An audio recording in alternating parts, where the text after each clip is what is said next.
ఇక వేణు రుద్ర తనకంటూ own identity ఉండాలని సాగర్ బిజినెస్ చూసుకోమని చెప్తే, లేదు, నేను మొదటి నుంచి ఉంది నీ దగ్గరే వర్క్ చేస్తాను. కావాలంటే నాన్న ఆఫీస్ కూడా చూసుకుంటాను. నాకు తోడుగా ఆద్య నాన్న కూడా ఉన్నారు కాబట్టి నీ దగ్గర మానేయలేను అని గట్టిగా చెప్పేసి ఇటువైపు సాగర్ బిజినెస్ హ్యాండిల్ చేస్తూనే మరోవైపు రుద్ర దగ్గర వర్క్ చేస్తూనే ఉన్నాడు. ఆద్య కూడా బిజినెస్లోకి దిగింది. సాగర్ బిజినెస్ని ఇప్పుడు సాగర్, ఆద్య, వేణు ముగ్గురు కలిసి చూసుకుంటున్నారు. మరోవైపు రుద్ర తన బిజినెస్ చూసుకుంటూనే అవసరమైన సమయంలో ఇవాన్కి హెల్ప్ చేస్తూ ఉన్నాడు. ఇంకోవైపు ఇష్వాన్ తన స్టార్టప్ కంపెనీ స్టార్ట్ చేశాడు. అది 2 సంవత్సరాలకే మంచి స్థాయికి వచ్చేసింది. ఇష్వాన్ కష్టం వృధా పోకుండా తను కోరుకున్నట్టు తన లైఫ్ గోల్ని రీచ్ అయ్యాడు. మరోవైపు మోక్షిత్ వాళ్ళు తమ లైఫ్లో బిజీగా ఉన్నారు. అలా 4 జంటలు వాళ్ళ లైఫ్లో బిజీగా ఉన్నారు, కానీ ఫ్యామిలీ టైం మాత్రం ఎవరూ మిస్ చేసుకోరు. ఖచ్చితంగా morning tiffin and night dinner టైంలో అందరూ కలిసి తినటం ఒక అలవాటుగా చేసుకున్నారు. ఆఫ్టర్ 4 years ఇప్పుడు శక్తి వాళ్ళ కూతురికి 4.5 years.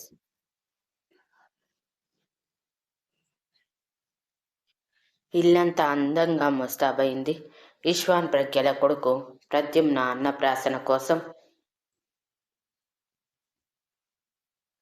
ముందుగా అందరికంటే ముందు పట్టుపావడాలో వడ్డానం పెట్టుకుని లాంగ్ హారం వేసుకుని ముద్దుగా రెడీ అయిన అభిజ్ఞ పరుగున గ్యాన్పా అంటూ ఇవాన్ వాళ్ళ రూమ్ డోర్ కొడుతూ ఉంది చిరుకోపంగా. ఆ చిరుకోపం గుర్తుగా అభిజ్ఞ మొహం మొత్తం ఎర్రగా మారి ఉంది. అభిజ్ఞ వాయిస్ వినటమే అప్పుడే ఫ్రెష్ అయి వచ్చిన ఇవాన్ టవల్ మీదే డోర్ తీసి ఎదురుగా ఉన్న అభిజ్ఞని ఎత్తుకొని, అరే మా అభికి ఎందుకు కోపం వచ్చింది, ముక్కు చిలక ముక్కులా మారిందే అంటూ అభి ముక్కు గిల్లి అడుగుతుంటే, గ్రాండ్పా మమ్మీ నన్ను తిడుతుంది అని చిరుకోపంగా కంప్లైంట్ ఇస్తుంటే, అవునా, నా బేబీని తిడుతుందా మీ మమ్మీ, ఉండు రెడీ అయి మీ మమ్మీ పని చెప్తాం అంటూ ఇవాన్ గబగబా డ్రెస్ వేసుకుని పద అంటూ అభిజ్ఞని తీసుకుని శక్తి వాళ్ళ రూమ్ దగ్గరికి వచ్చి, ఏంటి శక్తి, అభిని అరిచావంట, ఏమైంది అని అడిగాడు కోపంగా. అప్పుడే షేర్వాణిలో రెడీ అవుతున్న రుద్ర నవ్వుతూ వెనక్కి తిరిగాడు అభిజ్ఞ ఇవాన్ చేతుల్లో ఉండటం చూసి. అభి మొహం శక్తి వల్ల కోపంగా ఎర్రగా అయి ఉండటంతో అభి మొహం చూసి రుద్ర నవ్వుతూ, ఏ అభి ఇలారా అని పిలిచాడు.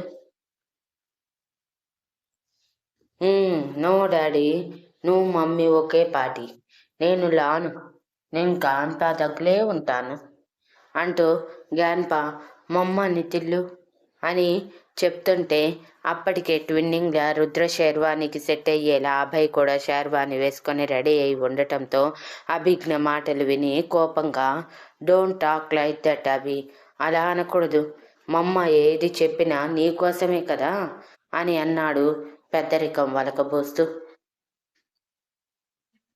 అది నాకన్నా అంటే అని శక్తి మురిపెంగా అభయ్కి మెడికెలు విరిచి కోపంగా, మీరు దానిని వెనకేసుకుని రావటం ఆపండి మావయ్య, అది మిమ్మల్ని చూసి చాలా అల్లరి పనులు చేస్తుంది.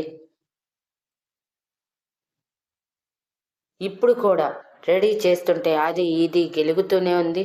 ఇప్పటికిప్పుడు దానికి లిప్స్టిక్ చేయాలంట, అది ఎంత, దాని వయసు అంత, దానికి లిప్స్టిక్ అవసరమా, వేయలేదని గోలగోల చేసి రెడీ చేస్తున్న అబ్బాయిని తోసేసి సామాన్లన్నీ విసిరేసి మీ దగ్గరికి వచ్చింది తెలుసా అని చిరుకోపంగా చెప్పింది శక్తి. నిజమా అభి అని ఇవాన్ అనుమానంగా చూస్తే, నో గ్యాన్పా, నేను అలా చేతనా, నీకు తెలీదా అని అమాయకంగా మొహం పెట్టి కళ్ళు టప్టపా కొడుతుంటే తన ఇన్నోసెంట్ ఫేట్స్కి ఇవాన్ ఈజీగా నమ్మేశాడు. శక్తి మాత్రం ముక్కును వేలేసుకొని, ఎన్ని అబద్ధాలు చెప్తున్నావే, ఈ అబద్ధాలు ఎక్కడి నుంచి నేర్చుకున్నావు, ముందు కిందకి దిగవే నువ్వు, నీ పని చెప్తాను అని చిరుకోపంగా అంటూ అభిజ్ఞని తీసుకోబోతుంటే అభిజ్ఞ రాను అంటూ శక్తిని కొడుతూ అల్లరి చేస్తుంది. రుద్ర నవ్వుతూ, ఇదంతా నీ ట్రైనింగే శక్తి. నీ నుంచి వచ్చాయి మన అభికి ఈ అలవాట్లు. అదే అభయ్ని చూడు, నాలా ఎంత డీసెంట్గా ఉంటాడో. ఇది మాత్రం అల్లరి కోతి అని అభి తల మీద చిన్నగా మొట్టి, మీరు వెళ్ళి రెడీ అవ్వండి నాన్న, లేట్ అవుతుంది మళ్ళీ అని అనటంతో సరే అని అభిని తీసుకొని వెళ్తుంటే, అది ఎక్కడికి, దానిని ఇలా ఇచ్చేసి వెళ్ళండి మావయ్య అని అంది శక్తి. ఇవాన్ అభి వైపు చూస్తే అభి వెళ్ళను అన్నట్టు తల అడ్డంగా ఊపింది బిక్కమొహం వేసుకొని, ఎక్కడ తల్లి కొడుతుందో అని. అది చూసిన శక్తి పళ్ళు కొరుకుతూ, అది అలానే ఉంటుంది మావయ్య, అది అలానే అంటుంది మావయ్య, ఇలా ఇవ్వండి. దానికి ఈ మధ్య పెత్తనాలు బాగా ఎక్కువ అయ్యాయి. ఎవరి మాట లెక్క చేయకుండా వస్తుంది. ముఖ్యంగా మీరు అత్తయ్య దానిని బాగా వెనకేసుకు వస్తున్నారు. అందుకే నెత్తికెక్కి డ్యాన్స్ వేస్తుంది అని కోపంగా అరుస్తూ ఉంటే అభి మొహం గండుగా వేసుకొని, యూ తుపిద్ మమ్మీ, ఎంకలా అలుస్తావు అని చెప్పి అనగానే శక్తి కోపంతో అభి అంటూ దగ్గరికి రావటమే ఇవాన్ తనని తీసుకొని బయటికి పరిగెత్తి, ఇందుకే ఇందుకే శక్తి పసిపిల్ల భయపడేది. పసిపిల్ల దగ్గర ఎలా ఉండాలో కూడా తెలియదు నీకు. కొంచెం నీ మొగుడిని అడిగి తెలుసుకో, పిల్లలతో ఎలా ఉండాలో అని చెప్పి వెక్కిరించి వెళ్ళిపోయాడు. ఇవాన్ వెళ్ళిపోయాక శక్తి ఏడుపు మొహంతో రుద్ర వైపు చూస్తుంటే అభయ్ కోపంగా, మమ్మీ అభికి కొంచెం కూడా మైండ్ లేదు, అందుకే అలా చేస్తుంది, నేను తనని తీసుకువస్తాను అని చెప్పి అభయ్ బయటికి వెళ్ళటమే రుద్ర శక్తి దగ్గరకు వచ్చి తన తల మీద మొట్టి, నువ్వు చిన్నప్పుడు ఇలానే ఉండేదానివంట, మీ నాన్న అండ చూసుకొని ఇలానే చిలిప్ పనులు చేసేదానివంట, అలా అల్లరి చేస్తూ అందరినీ ఏడిపించేదానివంట. నీ అలవాట్లే నీ కూతురికి వచ్చాయి, ఏం చేస్తాం, అలా అయిపోయింది అని భుజాలు ఎగరేసి అనగానే, నువ్వు కూడా నా బావా అని చెప్పి చిరుకోపంగా రుద్ర భుజం మీద కొడితే రుద్ర శక్తిని దగ్గరికి తీసుకొని, ఎవరైనా అదే అంటారు, చూస్తున్నావు కదా నీ కూతురు ముదురిని, నాన్నని అడ్డం పెట్టుకుని ఎన్ని ఆటలు ఆడుతుందో చూస్తున్నావుగా. ఆయన చిన్నపిల్లల అలానే ఉంటారులే, రేపటి నుంచి అయినా చిన్నపిల్లలు అలానే ఉంటారులే, రేపటి నుంచి మళ్ళీ స్కూల్కి వెళ్తుంది కదా, తన అల్లరి కొంచెం తగ్గిస్తుంది అని అనగానే, ఎక్కడ తగ్గిస్తుంది బావా, స్కూల్లో ఎంత గోల చేస్తుందో, ఒకటే కంప్లైంట్స్ అనుకో, తనని ఏదైనా అంటే చాలు రక్కి పెడుతుందంట పిల్లల్ని. ఏం అలవాట్లు అవి, ఇవి మాత్రం నీవే బావా, ఒక్క మాట కూడా పడదు రాక్షసి అని ముద్దుగా కసురుకుంటూ ఉంది. ఎంతైనా నా కూతురు కదా, అలానే ఉంటుందిలే అని అన్నాడు రుద్ర గర్వంగా. అవునవునులే, అయినా బావా నువ్వు వర్కౌట్స్ మానేయచ్చుగా, చూడు ఇద్దరు పిల్లలకి తండ్రి అయినా ఎంత ఫిట్గా ఉన్నావో, నేను చూడు లావుగా అయిపోయాను, నీకు నాకు ఇప్పుడు మ్యాచ్ అవుతుంది అసలు. నువ్వు కొంచెం పొట్ట పెంచావంటే ఇద్దరికీ సెట్ అయిపోతుంది బావా. నిన్ను ఇలా చూస్తుంటే వచ్చిన వాళ్ళందరూ ఇంకా పెళ్లి కాలేదనుకుని మా అమ్మాయిని పెళ్లి చేసుకో అని అడుగుతుంటే నాకు లోపల తగలడిపోతుంది. ప్లీజ్ బావా, చెప్పిన మాట విని వర్కౌట్స్ ఆపేసి చక్కగా నేతితో పెట్టే అన్నం తిను. ఫుల్గా డైటింగ్ ఆపేసి నచ్చినవన్నీ తినేసి.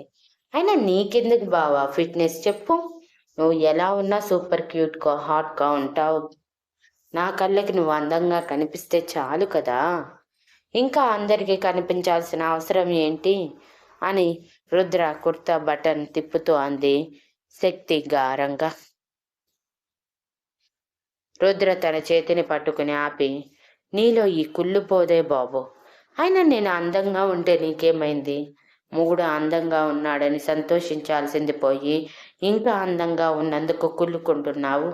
ఎంతమంది నా ఎదురుగా వచ్చినా నిన్నైతే వదలను కదా రాక్షసి, కొంచెం తగ్గించుకో ఈ జల్సీని అని రుద్ర తన నుదుటితో శక్తి నుదుటికి డాష్ ఇచ్చి ప్రేమగా తన నుదుటి మీద ముద్దు పెట్టి, మై లవ్లీ ఏంజెల్, నా రాక్షసు నువ్వు, నా జీవితంలోకి వచ్చి నా జీవితాన్ని అందంగా మార్చేశావు.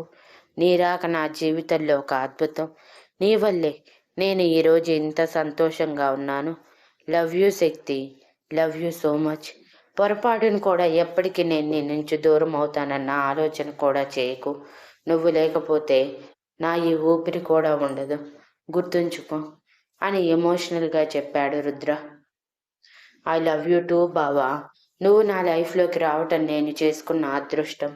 నీలాంటి వాడు వచ్చాడు కాబట్టే ఎన్ని ప్రాబ్లమ్స్ వచ్చినా ఏ రోజు నీ వల్ల నేను బాధపడింది లేదు, భయపడింది లేదు. ఇంకా చెప్పాలంటే నేను చేసే తప్పుల్ని సైతం సరిదిద్దుతూ ఈరోజు ఇంత అందమైన కుటుంబంలో ఇద్దరు అందమైన పిల్లలతో మన ఫ్యామిలీని ఫుల్ఫిల్ చేసేలా చేశావు. నేను నీకు చాలా రుణపడిపోయాను బావా. Love you so much. ఏడేడు జన్మలకి నువ్వే నా భర్తగా రావాలి అని అంది శక్తి ఎమోషనల్గా. అంటే ఏంటే, 7 జన్మలు నన్ను వదలవా? ఇలా పట్టి పీడిస్తూనే ఉంటావా? నాకు ఫ్రీడమ్ ఇవ్వవా? అని ఏడుపు మొహం పెట్టి రుద్ర అనగానే శక్తి ఉరుము చూస్తూ, అంటే ఏంటి బావా, నా వల్ల నీ ఫ్రీడమ్ పోయింది అంటున్నావా అని అనగానే, అది ప్రత్యేకంగా చెప్పాలా, కనిపిస్తూనే ఉంది కదా. ఎవరైనా నా వైపు చూసినా, నేను పొరపాటున ఏ అమ్మాయి వైపు అయినా చూసినా చాలు రూమ్లో ఏడ్చి రచ్చ చేస్తున్నావు. ఇది ఫ్రీడమ్ హరించటం కాదా? పైగా పైగా బాణ పొట్ట వేసుకొని ఉండాలంట. ఎవరైనా మొగుడు హ్యాండ్సమ్గా ఉంటే సంతోషిస్తారు, నీలా కుళ్ళుకొని చావరు. నీ వల్ల నాకు ఒక తలనొప్పి అయిపోయింది. మళ్ళీ 7 జన్మల్ని నీ జెల్సీతో నింపేయాలంటే నా వల్ల కాదు బాబోయ్. ఒక్క జన్మ చాలా ఎక్కువ. వచ్చే జన్మ ఏ అప్సరసో నా భార్య అవుతుంది, చూస్తూ ఉండు అని అన్నాడు రుద్ర శక్తిని ఉడికిస్తూ. బావా అంటూ శక్తి బొంగమూతి పెట్టుకుంటే రుద్ర నవ్వుతూ, నిజమే చెప్తున్నాను. నువ్వు మారితే నువ్వే నా భార్యగా ఉంటావు. లేదా ఇలానే జల్సీతో నేను ఎవరి వైపు చూసినా, నన్ను ఎవరు చూసినా గొడవ పెట్టుకుంటూ ఉంటే మాత్రం అవసరం లేదే బాబు. ఈ ఒక్క జన్మలో చాలు నువ్వు అని అన్నాడు రుద్ర ఇంకా ఇంకా ఉడికిస్తూ. ఆ మాటకి శక్తి ఏడుపు మొహం పెట్టేసి, అంతే బావా, నేను నీకు మొహం మొత్తేశాను. అందుకే అందుకే ఇలా మాట్లాడుతున్నావు. నాకు తెలుసు మొదటి నుంచి నేనంటే నీకు చులకన అని కావాలని ఏడుస్తున్నట్టే యాక్టింగ్ చేస్తూ ముక్కు చీదుతూ ఉంటే రుద్ర నవ్వుతూ, నువ్వేదనుకుంటే అదేలే బాబు. నువ్వు ఏదనుకున్నా నాకు పెద్ద నష్టమేమీ లేదు. సరే పద, కింద ఏర్పాట్లు కూడా చూసుకోవాలి. అన్నయ్య వదినగా మనమే కదా అన్నీ చూసుకోవాలి అంటూ శక్తిని తీసుకొని బయటికి వచ్చాడు రుద్ర.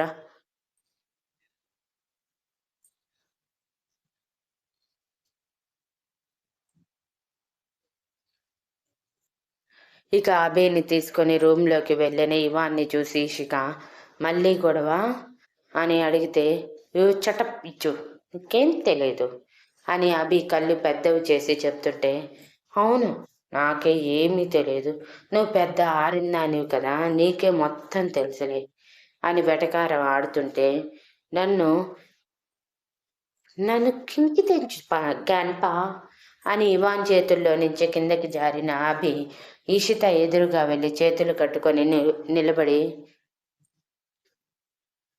నువ్వు చిత్తి ఇద్దరూ ఒకలే, ఇద్దరు నన్ను తిడుతూనే ఉంటారు. మీ ఇద్దరికి నేను ఇంతే లేదు అని అంటుంటే ఈషిత మోకాల మీద కూర్చొని, బంగారం, నువ్వంటే ఇష్టం లేకుండా ఎవరికి ఉంటుందిరా? మరి నువ్వు కూడా అల్లరి పనులు చేయకుండా ఉండాలి కదా చెప్పు. మమ్మీని ఎంత విసిగిస్తున్నావు. అందుకే కదా మమ్మీ నిన్ను కోపగించుకుంటుంది. నీకు తోడు మీ తాతయ్య కూడా కోతిలా తయారవుతున్నాడు అని అంటే ఇవాన్ చిరుకోపంగా, మీరే పెద్ద కోతులు, మీరెంత అల్లరి చేసేవాళ్ళు నేనేమీ మర్చిపోలేదు.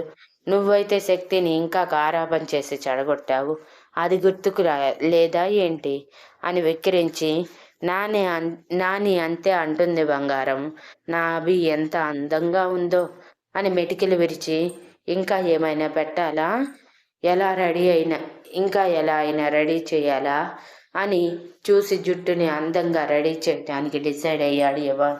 అలా మనవరాలు తాతయ్య ఇద్దరు వాళ్ళ లోకంలో వాళ్ళుంటే ఇషిక వాళ్ళిద్దరిని దూరం నుంచి మెటికలు విరిచి చూసి కిందకి వెళ్ళింది పనులు ఉండటంతో.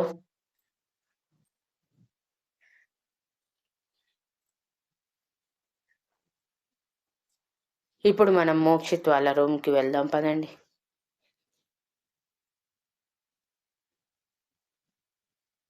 ఇషిత రక్షిత్ని రెడీ చేయటానికి నానా తంటాలు పడుతూ ఉంది. రక్షిత్ అస్సలు రెడీ కాకుండా అల్లరి చేస్తూ అభి దగ్గరికి వెళ్ళాలని గొడవ చేస్తున్నాడు.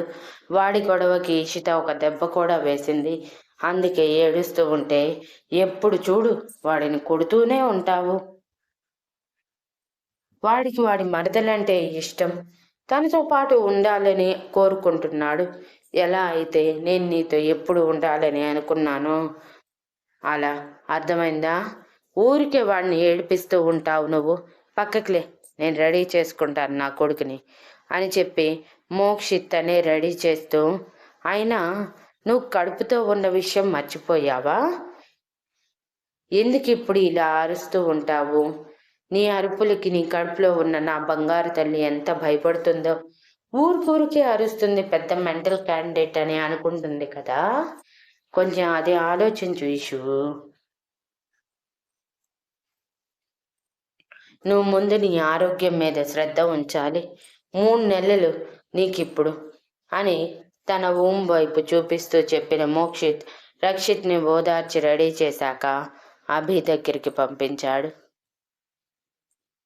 అప్పటికే ఇషిత మాడి మొహం పెట్టి అలిగి కూర్చుంది అని అర్థమైన మోక్షిత్ ఇషితని దగ్గరికి తీసుకొని, ఏంటి అలిగావా అని అడిగితే, ఇషిత కోపంగా మోక్షిత్ వీపు మీద కచ్చగా కొడుతూ, నిజంగా నీకు నా మీద ప్రేమ తగ్గిపోయింది మోక్ష్.